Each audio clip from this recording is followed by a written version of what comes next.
가연히 한 곳에 머물기보단 그때그때 일에 따라서 전국을 떠도는 삶이 익숙했죠. 물론 처음부터 이런 삶을 살았던 것은 아닙니다.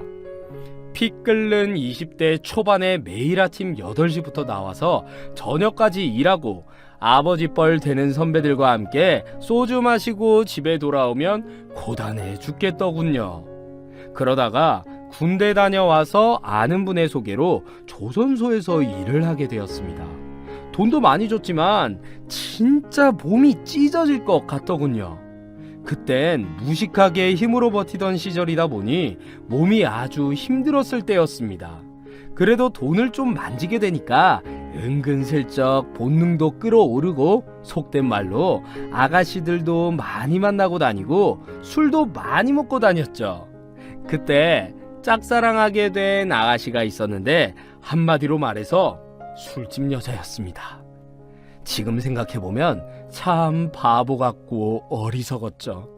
그냥 그 여자가 이쁘고 저한테 잘해주니까 그게 사랑인 줄 알고 눈이 뒤집혀져서 그녀 뒤만 졸졸 따라다니면서 어느 날 아버지가 돌아가시고 나서야 정신을 차렸습니다. 나름 돈을 꽤 벌었다고 생각했는데 고향집에 제대로 돈을 준 적도 없고 홀로 계신 어머니는 이미 나이를 드셨고 저도 어느새 30대를 넘어서는데 딱히 직장은 없다 보니 불안하더군요. 아마 제 또래분들은 제 마음 이해하실 거예요. 죽고 못 살던 친구놈들은 하나둘씩 장가가서 안정적으로 사는데 나만 왜 이러고 있나 한심하기도 하더군요. 그래서 결혼할 여자도 좀 만나고 안정적인 직장을 구하려고 해도 이미 안정적인 회사를 다닌 적도 없고 아무래도 일당식으로 일을 해서인지 저를 믿고 고정적인 일자리를 맡겨주는 곳이 없더라고요. 참 서러웠지만 그래도 나름 열심히 살았지요. 그렇게 석 달 정도 일산 쪽에서 일을 하며 지낼 때 일입니다. 다 그렇지만 현장에서 일하는 사람들이 술을 좀 자주 마십니다. 아무래도 몸이 고단하고 팀워크를 맞추려면 서로 친분도 있어야 하고 그날도 같이 일하는 팀에 처음 본 사람 몇 명이 섞여서 회식을 하게 됐습니다. 그때 같은 팀원이 일산에 자기 아는 여동생이 있으니 합석시키겠다며 초대를 한 거예요. 수영 강사로 일을 한다는 말에 다들 난리가 났죠. 수영 강사인 그녀는 친구를 데리고 왔는데 제 눈엔 오직 그녀만 보였습니다. 다들 수영 강사의 친구가 더 이쁘다고 그쪽으로 몰렸지만 저는 이상하리만큼 강사인 그녀가 눈에 띄더라고요. 순박하고 수영 외엔 아무것도 모르고 그냥 수뇌부 소설에서나 나올 법한 외모에 수수함이 너무 마음에 들었어요. 아무래도 수영을 해서인지 피부가 하얗다는 것도 저랑 대조돼서 더욱 끌렸습니다. 그래서 다짜고짜 만나고 싶다고 억지를 부렸죠. 처음엔 그녀는 저를 좀 피했습니다. 하지만 제가 누굽니까? 전국을 돌아다니며 장돌뱅이 마냥 쌓아놓은 뚝심과 의지로 그녀에게 계속 들이댔어요. 그런데 일산 쪽 공사도 거의 끝날 무렵까지 그녀는 마음을 열지 않았습니다. 그녀가 오자마자 저는 무릎을 꿇었습니다. 그녀는 부끄럽다면서 어찌할 바를 몰랐지만 저는 아랑곳 없이 딱 한마디만 했습니다. 저랑 딱 일주일만 만나주세요. 그러고도 마음에 변화가 없으시면 깨끗하게 물러나겠습니다. 물론 요즘 같은 시기에 이런 방법 써봤자 씨알도 안 먹히겠죠. 하지만 20년도 훨씬 전엔 그나마 이게 먹힐 때였거든요. 그녀도 제가 워낙 들이대고 자신감 있게 행동하고 신원이 확실하니까 못 이기는 척 만나주더라고요. 그리고 그 일주일이 제 인생에서 가장 중요한 순간이자 지금 돌이켜보면 가장 후회스러운 순간이기도 했습니다.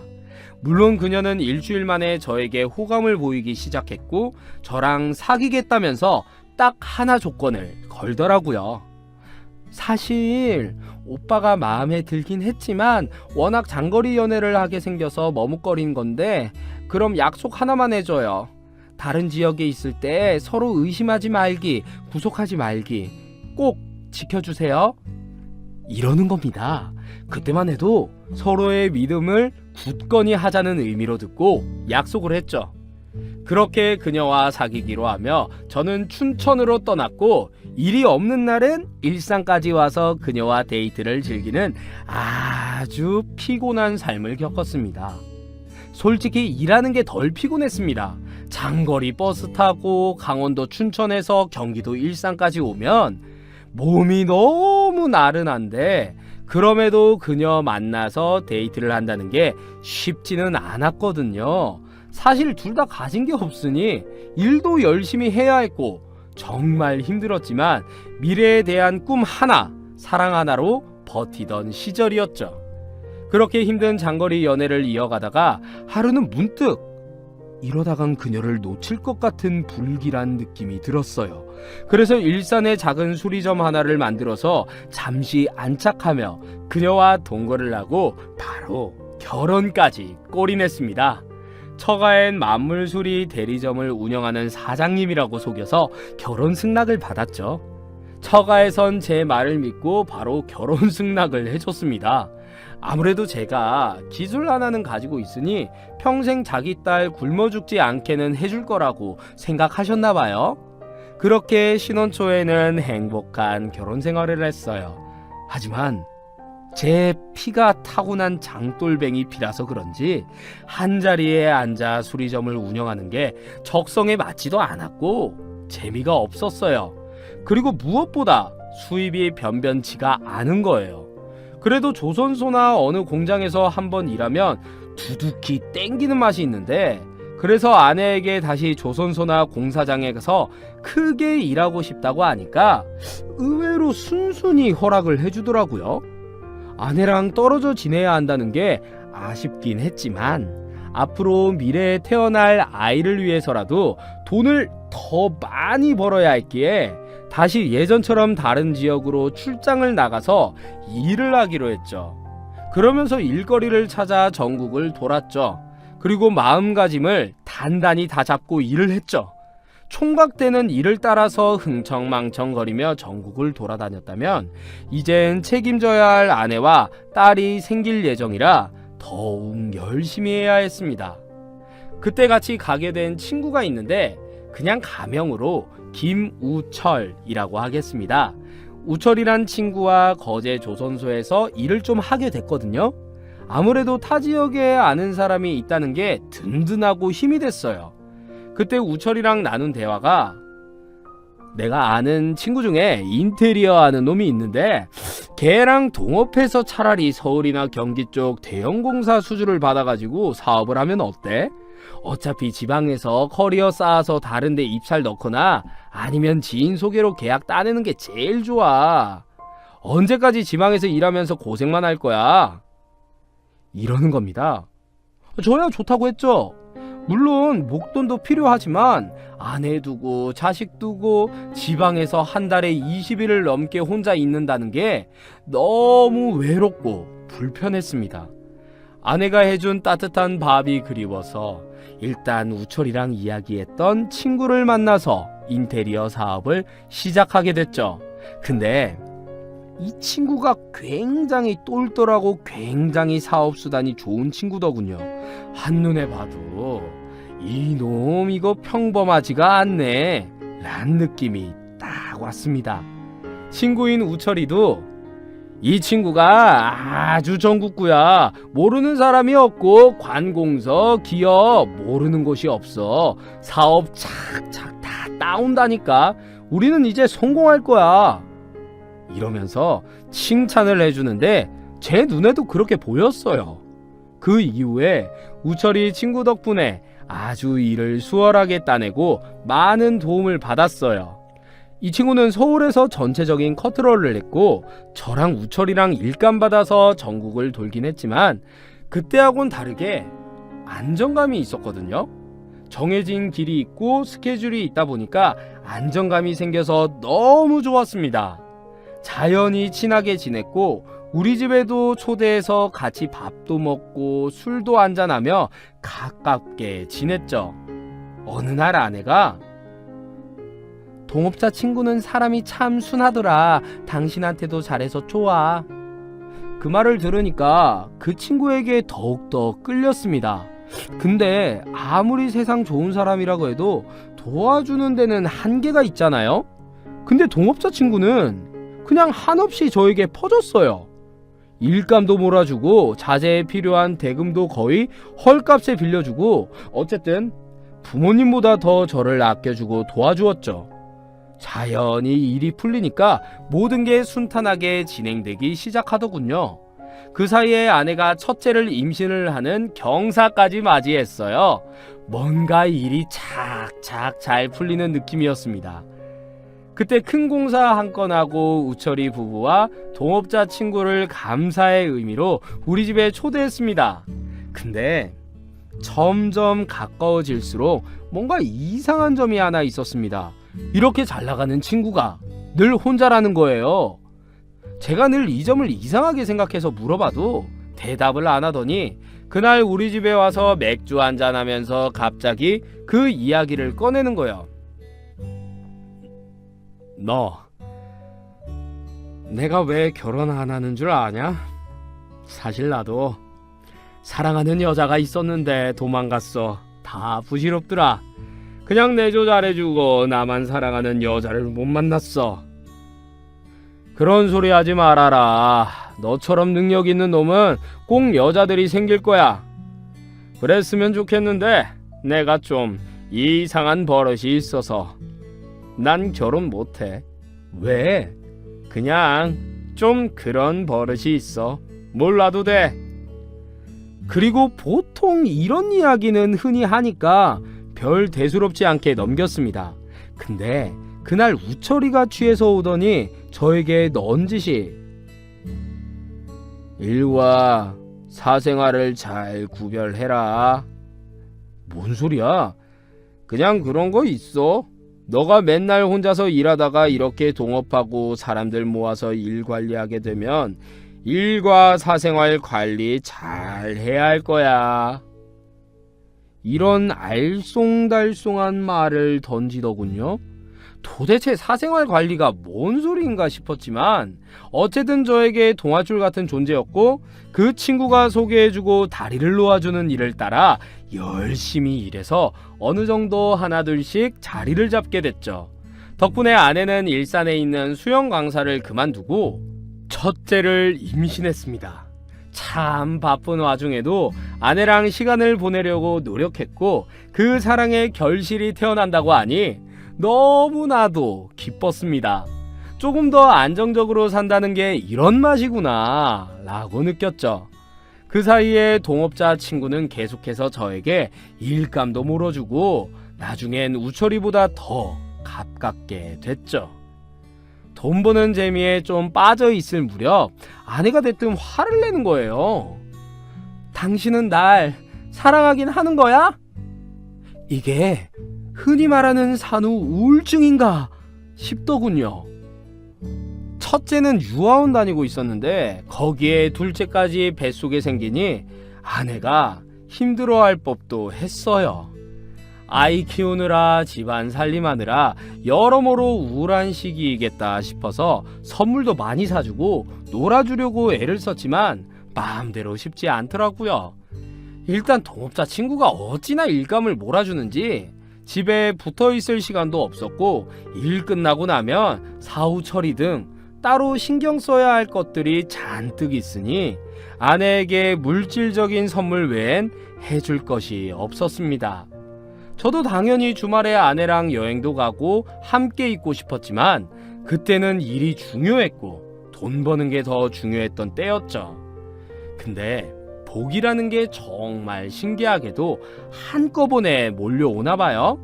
그때 첫째 딸이 유치원에 다녔는데 아내 말이 유치원 선생님에게 전화가 왔다는 거예요. 내용인 즉슨 딸이 영재에 가깝게 굉장히 똘똘하다는 겁니다. 그러면서 아이가 숫자에 밝고 논리가 뛰어나니까 영재인지 아닌지 기관에 가서 한번 검사를 받아보라고 하는 겁니다.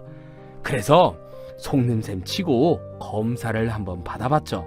근데 영재까지는 아니지만 상위 1% 안에 들 정도로 제 딸이 엄청 똘똘하다고 하더군요. 기분이 정말 좋았습니다.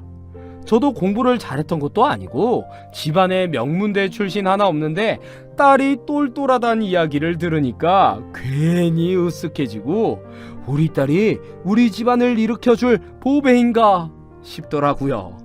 그리고 아무것도 모른 채 첫째를 키웠고 딸은 기대에 단 한 번도 어긋나지 않게 바르게 잘 자라줬어요. 다만 이상하리만큼 말수가 적었습니다.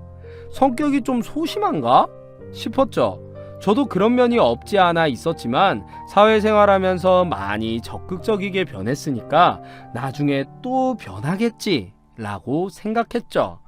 그때 어느 정도 안정된 자리를 잡아 진짜로 큰 문제 없이 살 때였습니다. 게다가 이제는 동업자 친구의 도움 없이도 자립이 가능해서 저만의 사업장을 관리를 할 때였죠. 그리고 둘째 아들이 태어나서 무럭무럭 자라고 속으로 내심 기대를 했죠. 여러분 같으면 어떠시겠어요? 첫째가 영재 소리까지 들었고 공부도 제법 잘했으니까 둘째는 더 나은 아이가 태어나겠지. 이렇게 마음속으로 기대를 하는 게 당연하잖아요? 근데 신기하죠? 둘째는 첫째와 달리 정말 말도 안 듣고 완전 엉망진창이었어요. 너무 큰 기대를 한 제가 잘못이었죠. 첫째가 중학교 진출하며 상도 매번 타오고 모범생이었지만 말수도 적고 과묵했다면 둘째인 아들은 초등학교 다니면서 항상 사고만 치고 덕분에 아내랑 제가 학교에 많이 불려다닐 정도였습니다. 아들은 수업 시간마다 딴짓을 하고 선생님 말씀에 집중을 전혀 못했어요. 그래서 하루는 담임 선생님이 진지하게 저희 부부를 불러다 놓고 아동 주의력 결핍 장애인 것 같다면서 ADHD 검사를 권유하더라고요. 그러니 얼마나 황당하던지 정말 기가 막힐 따름이었어요. 첫째는 영특해서 영재 검사를 받자고 한 반면 둘째는 사고뭉치라서 ADHD 검사를 받으라고 하니 너무나도 정반대의 극과 극인 상황이 이해가 가질 않았죠. 첫째와는 달리 둘째는 왜 이리 폭력적인지 도저히 이해가 가지 않을 정도였습니다. 정말 같은 배에서 나온 아이라고는 믿어지지가 않을 정도였어요. 그래도 저는 어떻게든 둘째인 아들을 챙겼지만 9살밖에 안 된 녀석이니 절도에 주변 애들 폭행까지 해대니 늘 불안하기만 했습니다. 하지만 이 당시 우리 부부의 사이는 거의 최악이었어요. 일단 아내가 저에게 자꾸 별것도 아닌 걸로 성질을 부리고 제 자존심을 박박 긁었죠. 그래서 저도 못 참고 그대로 맞받아 쳤고 하루 건너 하루꼴로 부부싸움을 자주 했죠. 물론 저도 잘한 건 없습니다. 그때 아내에게 상처 주는 말을 많이 했거든요. 도대체 집에서 애를 어떻게 키웠길래 둘째가 저 모양이야? 애들 신경이나 쓰고 있긴 한 거야? 내가 안 한 게 뭐 있는데? 그리고 당신이 돈만 벌어다 줬지 애들 신경이나 썼어? 어렵게 살다가 이 정도 먹고 사는 게 누구 덩인데 내가 밖에 나가서 뼈 빠지게 일해서 돈 갖다 주는데 당신 그게 가장한테 할 소리야? 누구 덕이긴 동업자 덕이지. 그 친구 아니었으면 당신이 돈 벌었겠어? 뭐? 너 지금 말 다 한 거야? 그래, 다 했다. 어쩔래? 저도 상처 주는 말을 아무렇지 않게 됐고 아내 역시 대받아치기도 했죠. 그러다가 우리 둘 사이가 너무나도 나빠져서 한때는 잠시 별거를 하게 되었습니다. 물론 애들은 아내가 키우고 있었고요. 어차피 저도 슬슬 지쳐갈 무렵이었죠. 그렇지만 아내와 이혼할 생각은 전혀 없었어요. 두 아이의 엄마였고 같이 고생한 동지 같은 고마움도 있었으니까요. 그 사이에 저에게 청천벽력과도 같은 소식이 들려왔어요. 저의 가장 소중한 친구인 우철이가 사고로 사망을 했다고 하더라고요.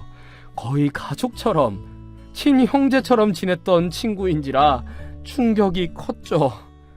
그렇게 우철이 장례식 날에 동업자 친구랑 저랑 장례식장 한켠에서 날밤을 새다가 소주 한 잔을 했는데 갑자기 동업자 친구가 불쑥 이런 말을 꺼내는 겁니다. 사는 게 진짜 부질없다. 우철이가 열심히 살았는데 이렇게 허망하게 가는 거 보면 사는 게 정답인지 뭔지 모르겠네. 그래도 너는 솔로잖냐. 우철이나 나나 가족이 있으니까 책임감도 들고 부담이 있지만 너는 어차피 편하게 살면 되잖아. 편한 건지 더 부담스러운 건지 모르지. 무슨 소리냐? 나는 너가 세상에서 제일 부러운데? 얽매이는 거 없지. 자유롭게 살 수 있잖아. 결혼한 유부남들이 공통적으로 하는 말이 있어. 최대한 장가는 늦게 가는 것이 좋다고. 어렸을 때는 그 말이 무슨 뜻인지 전혀 몰랐거든. 내가 두 아이의 아빠가 되니까 가장의 어깨가 얼마나 무거운지 알겠더라. 그러니까 너는 지금 복받은 인생이야. 글쎄다. 내가 얽매이는 게 없는 건지 있는 건지 너가 모르잖냐. 무슨 소리야. 혹시 나도 모르게 숨겨둔 여자랑 애라도 있어? 아니, 그냥 한 소리야. 그래도 10년을 훌쩍 넘게 가까이서 지켜봤는데 제가 모르겠습니까?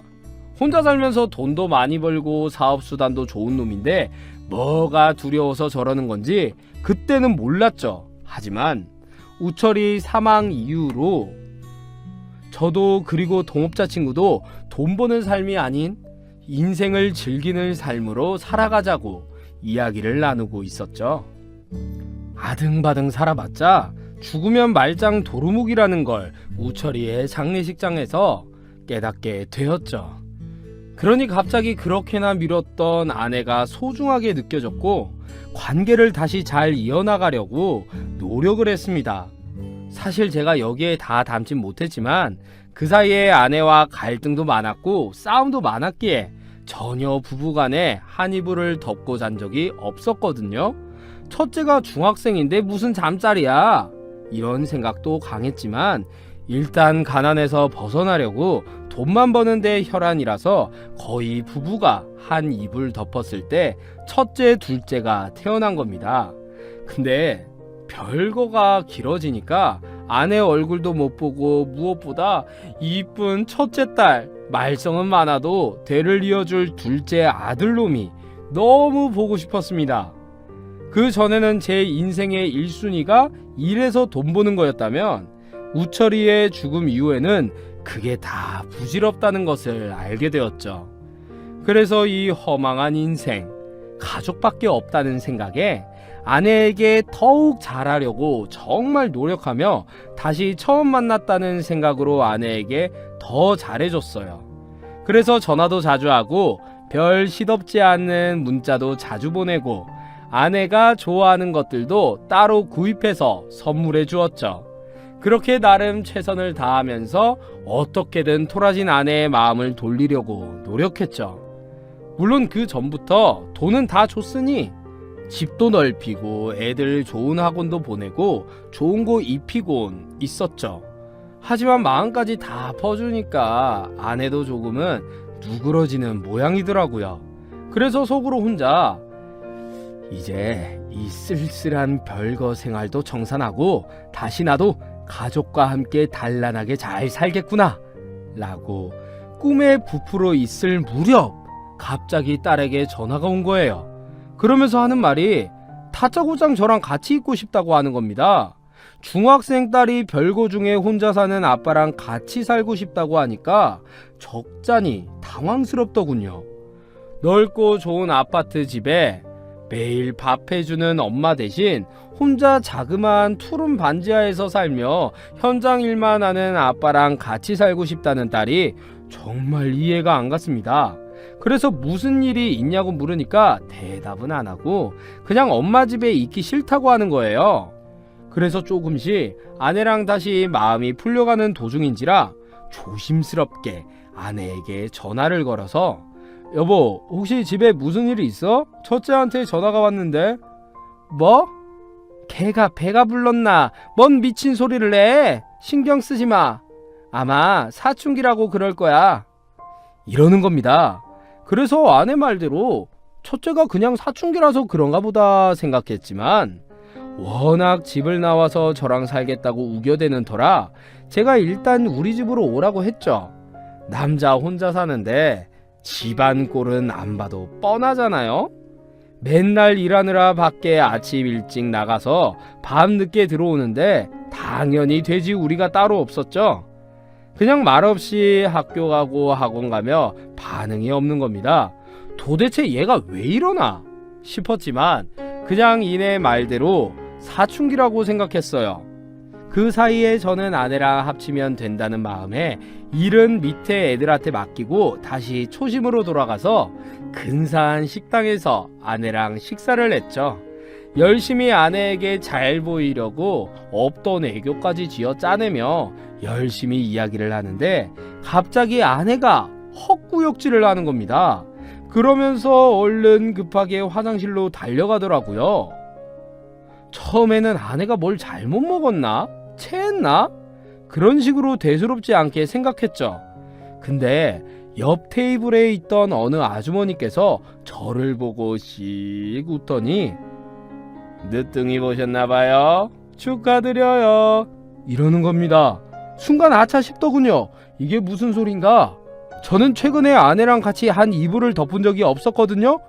말씀드렸다시피 별거 생활을 계속했고 또 부부싸움으로 사이가 멀어진 상태였기에 가벼운 뽀뽀도 전혀 하지 않을 때였거든요. 그래서 아내가 화장실 다녀왔을 때 농담으로 우리 늦둥이 보는 거 아냐? 그랬더니 아내가 불같이 화를 내며 당신이 사고치고 왜 그래? 이러는 겁니다. 도대체 무슨 사고를 쳤다는 건지 제가 좀 의아해하니까 기억 안 나? 저번에 술 먹고 우리 집에 와서 애들 잘 때 그랬잖아. 중간에 제가 집에 찾아갔고 어떻게든 중재를 해보려고 대화를 나누다가 첫째, 둘째 애랑 놀아주고 잠이 든 적은 있지만 제 기억상 결코 그날 아내랑 관계를 맺은 적은 없었어요. 근데 이상하게도 아내는 자꾸 그날 우리가 동침을 했다는 겁니다. 아내가 저렇게 확신에 찬 말투로 몰아가니까 내가 그랬던가? 라고 생각하고 인정했죠. 괜히 성질내고 시간 따지며 확인해 보는 것도 웃기고 조금이라도 가까워지려고 꼬랑지 내릴 때라서 아내의 반응에 그냥 수긍을 했죠. 그러곤 아내에게 첫째가 사춘기인 것 같은데 이럴 때 우리가 다정한 모습 보여줘야지 않겠어? 이참에 합치는 거 어때? 중학생 딸이 나랑 있는 것도 보기 그렇잖아. 나도 당신이 해주는 따뜻한 집밥 먹고 싶고. 그 말에 아내가 갑자기 머뭇거리더니 이런 질문을 하더군요. 첫째가 당신한테 별말 없어? 무슨 말? 아니 뭐 이상한 말 같은 거 안 해? 아 그럼 다행이고. 왜? 집에서 무슨 일 있었어? 아니 그냥 사춘기인가 봐. 여자애들은 원래 그래. 그냥 그렇게 이야기를 듣고 넘어갔는데 문제는 그게 아니었던 거죠. 첫째에게 이야기를 해서 이제 엄마랑 같이 살려고 하니 집안 살림 정리해서 다시 들어가 살자고 했더니 갑자기 펄쩍 뛰는 거예요. 그래서 도대체 너 왜 그러냐고 다그치니까 갑자기 첫째가 망설이더니 아빠 내가 이 얘기해도 엄마랑 헤어지면 안 돼. 그리고 우리 버리면 안 돼. 이러는 겁니다. 이 어린 것이 도대체 무슨 말을 하려고 이러나 궁금해서 얼른 말해보라고 했더니 아빠 친구랑 엄마랑 이야기하는 걸 몰래 들었는데 내가 아빠 딸이 아니래. 뭐라고? 내 친아빠가 아빠가 아니라 아빠 친구래. 그 말을 듣는 순간 망치로 대가리를 맞는 느낌이 들었습니다. 아니 이게 어떻게 된 건지 너무 손이 떨리더군요. 진실이 궁금했습니다. 그리고 딸이 사춘기 반항심에 거짓말을 하는 게 아닐까 의심이 들어서 몇 번이고 또 묻고 또 물었지만 다른 동업자 친구와 아내가 나누는 대화를 똑똑히 들었다더군요. 그래도 진실을 아빠에게 이야기하면 가정에 문제가 생길까봐 차마 저에게 말을 못했던 거죠. 그 어린 것이 속이 문드러지게 진실을 감추고 아무 말 없이 학교 다녔던 거죠. 당장이라도 쫓아가서 진실을 묻고 싶었지만 어차피 아니라고 잡아뗄 게 뻔했으니까요. 그래서 일단 첫째 딸의 머리카락을 채취해서 친자 검사를 해봤죠. 이게 바로 빼도 박도 못할 증거였을 테니까요. 아니나 다를까 첫째는 정말 제 친자가 아니더라고요. 불일치라고 나온 소리를 받아들고 얼마나 울었는지 모릅니다. 인생을 살면서 가장 충격적인 일이라고 할 수 있을 정도로 그날의 제 심정은 참담했습니다. 눈에 넣어도 안 아플 이쁜 딸이 제 딸이 아니라니, 정말 믿고 싶지 않은 현실에 억장이 무너지더라고요. 그렇게 첫째가 친자가 아니라는 사실이 나오니 갑자기 둘째도 의심이 들더라고요. 그래서 바로 둘째 놈 친자 의뢰도 맡겨봤죠. 역시나 저와 불일치했습니다. 너무 하늘이 노랗고 아득하더군요. 근데 아내는 제가 진실을 알고 있다는 걸 모른 채 갑자기 저에게 셋째가 건강하게 잘 자랄 것 같다며 갑자기 온갖 애교를 부리면서 출산 준비 명목으로 돈을 요구하더라고요. 셋째가 태어나면 유모차에 아기 침대에 아기 옷에 필요한 게 많을 것 같다면서 앞으로 제가 주는 생활비에서 돈을 좀 더 올려달라고 말 같지도 않은 소리를 하더라고요. 그리고 셋째가 태어나면 저보고 집에 들어와서 화목하게 지내자고 하는 겁니다. 정말 가증스러웠습니다. 그리고 도대체 동업자 이놈이랑 언제 붙어먹고 나에게서 돈을 빨아먹는 건지 궁금하더군요. 그래서 같이 살림을 다시 합치자마자 집에 소형 카메라를 설치했습니다. 혹시나 증거가 잡히면 바로 따지려고 했죠. 하지만 카메라 어디에도 동업자가 우리 집에 들락거리지는 않더군요.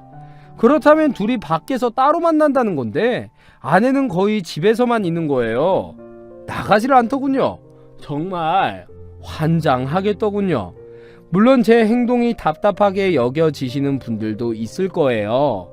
근데 저는 동업자 친구에 대한 고마움이 있었던 사람입니다.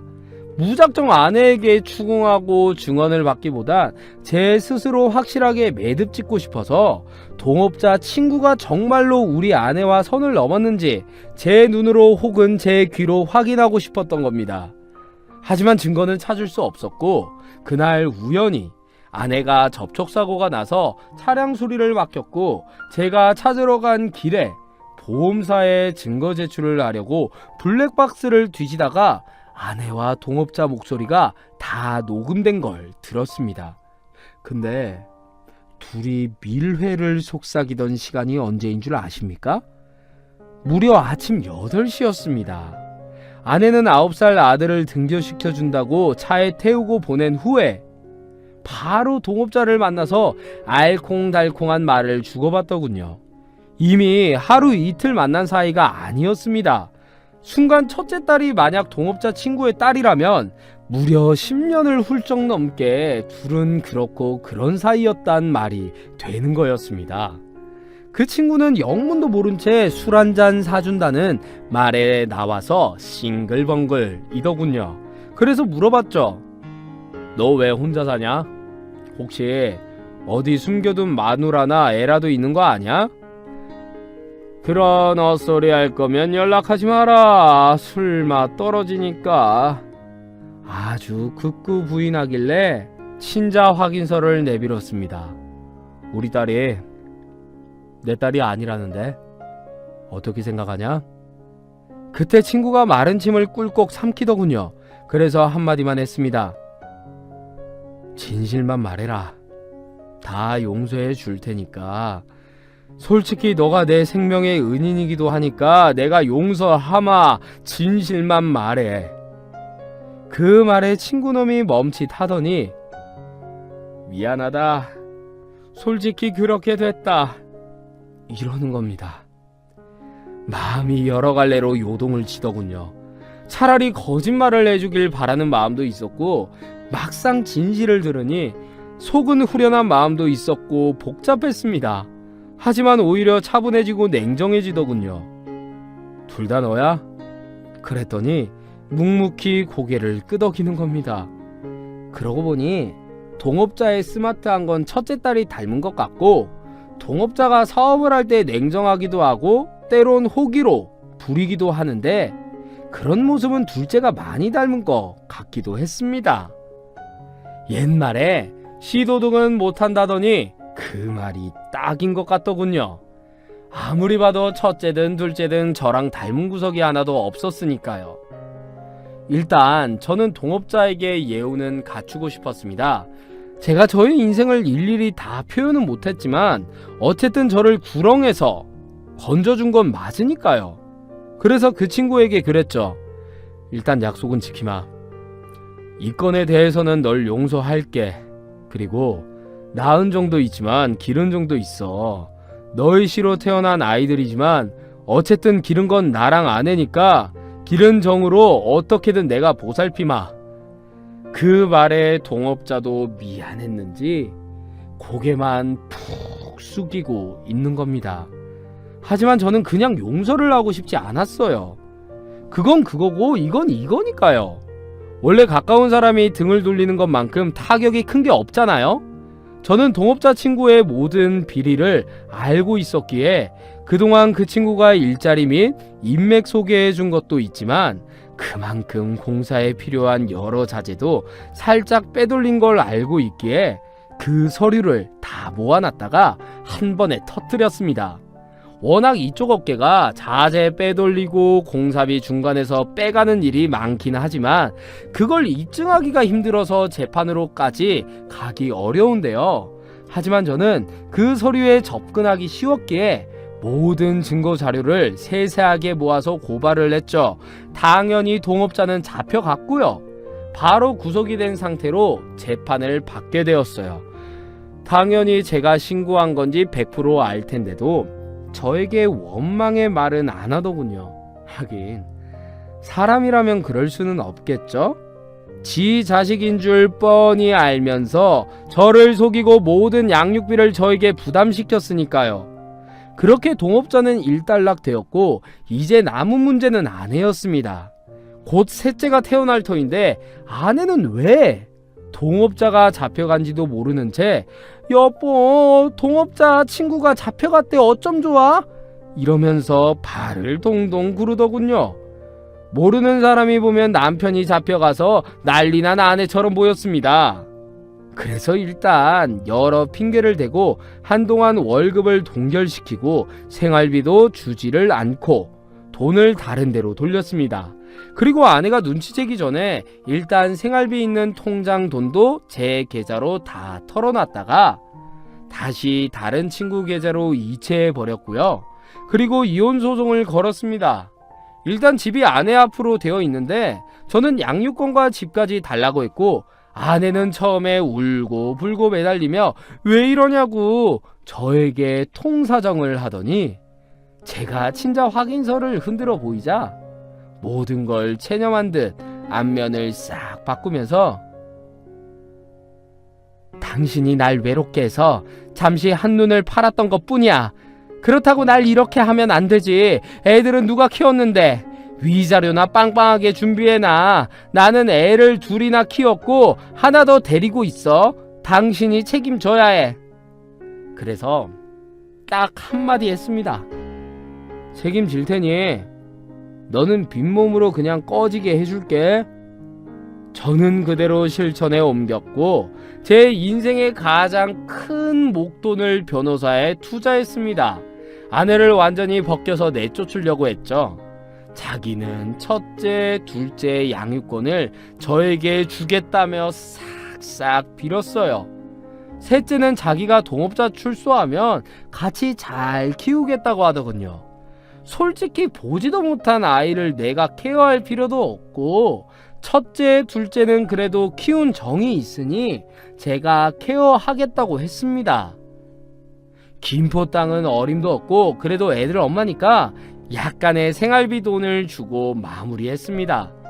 솔직히 제가 다 털어버릴 수도 있었지만 그 이후 저는 첫째, 둘째 잘 교육시키고 잘 살고 있습니다. 제가 친아빠가 아니라는 것을 안 둘째가 혹시 여기서 더 엇나갈까봐 걱정을 했는데 아마 자기가 예전처럼 멋대로 굴면 혹시나 제가 내칠까봐 불안한지 조금 저를 어색하고 불편해하길래 그저 제가 따뜻하게 안아주고 피가 섞이든 안 섞이든 너희는 내 자식이야